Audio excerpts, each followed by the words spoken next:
In 1947, I was on my way to the University of Montreal with my grandfather in the car and my father in the car. I said, you know what I want to do?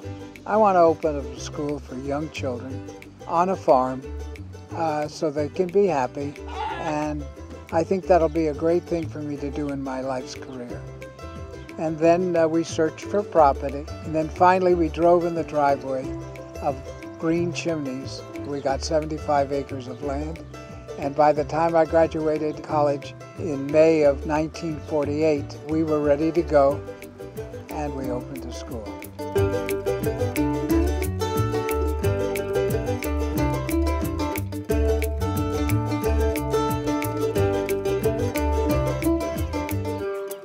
By the time a child comes to Green Chimneys, they have failed academically, behaviorally, or socially. And on average, we know that the children have been hospitalized psychiatrically twice. So these are children that really are at a critical point. All right, comfortable? At Green Chimneys, I am lucky enough to be heading the nature-based programs. And what that includes is the Wildlife Center, the horseback riding program, farm animals, dog training, and our 2 organic gardens. The whole purpose of these programs is to integrate them into the clinical and the educational time of the children in as many different ways as possible. I've been here about 5 years, and I came here after almost 30 years of working in what we call the human-animal bond. This is Hannah. Our occupational therapists, our speech therapists, our mental health professionals, we know how it works and we know how it helps our work here. It just has been so effective. The kids do a lot of interaction work with the smaller horses because it's not just about riding, it's about getting to know the horses, interacting with them, and just to have a little horse come up on their own will to interact with you. You know, for a child, that's really amazing because it's relationship that's being created and the animal is doing that. The animal is participating in that. The wildlife area is very popular with some kids. They gravitate towards the wild things because for some reason they connect more with that idea of something that lives in the woods that is wild, not a domestic animal. Wild things don't need names, unlike domesticated animals. So this idea that it's the owl, the eagle, and not some made-up name, it's subtle, but it really makes an impact. You can never predict which child will gravitate towards which animal. The kids will prove you wrong every time, and so will the animals. You know, I think so much of this is emotional, intuitive, supportive, subtle. I really think it's the acceptance of the animal, it's the presence, it's being in nature, being outside. I think that's where the moments of success really happen.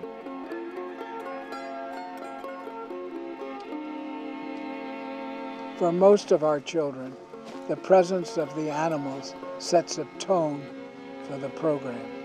The animals are very happy to be caressed and taken care of and petted.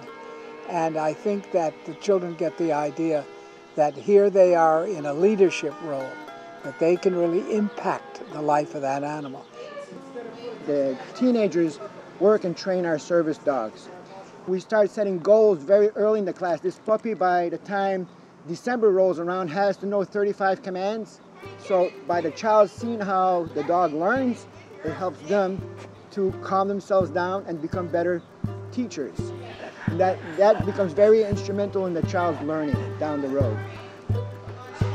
They have to learn how to control their gut instinct. When you're getting frustrated, the dog is going to feel this frustration and will react a certain way to it. So the kid, if he wants to be able to train a dog, will have to control all this emotion to receive a response from the dog who's acceptable.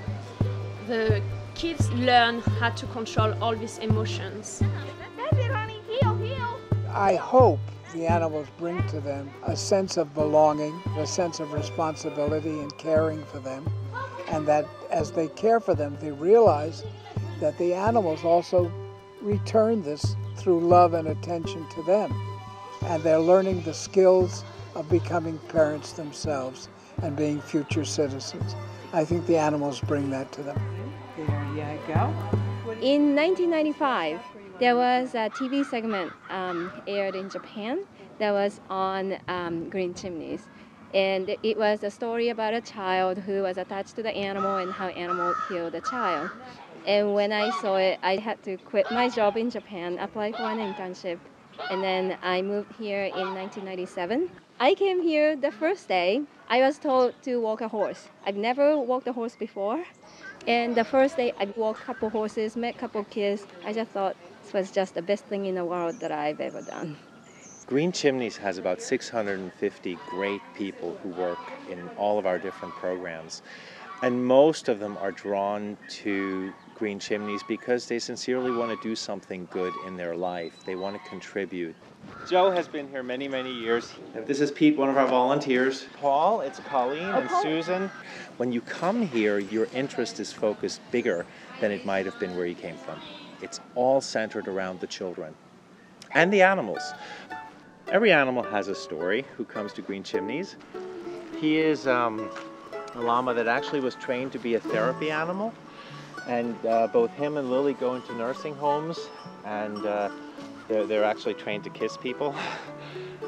We get a lot of animals from animal care and control, from humane societies, and we try to sort of see if the animal fits into our program. We're unfortunately not a limitless animal shelter, so we get way more animals offered to us than we can take in. But if the animal kind of fits into the program, it has a home for life.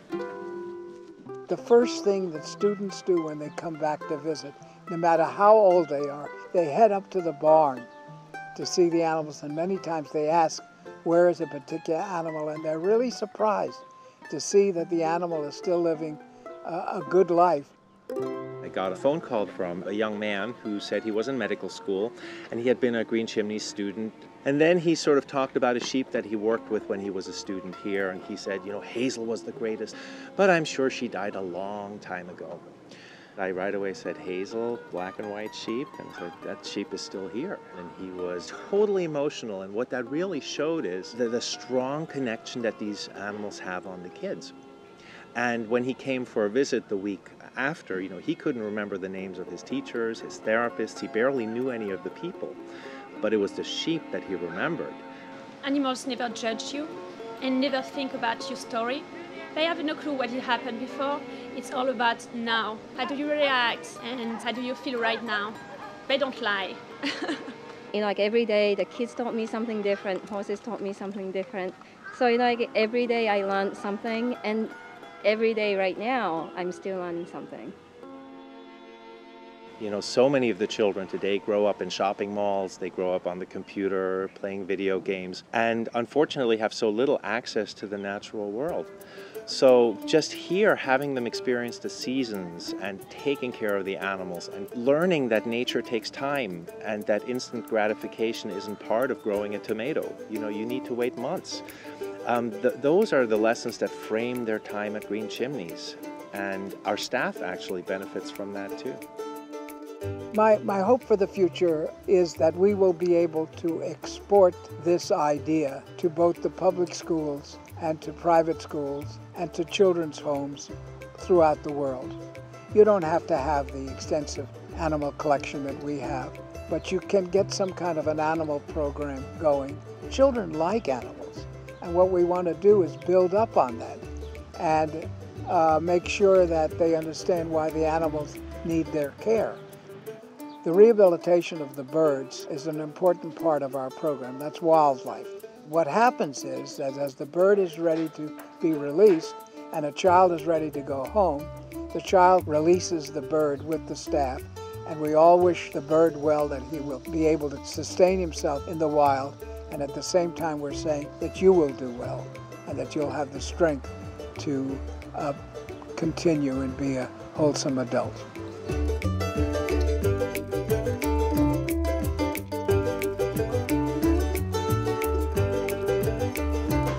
Hello, how are you? Good morning. Good morning. You getting treated nicely?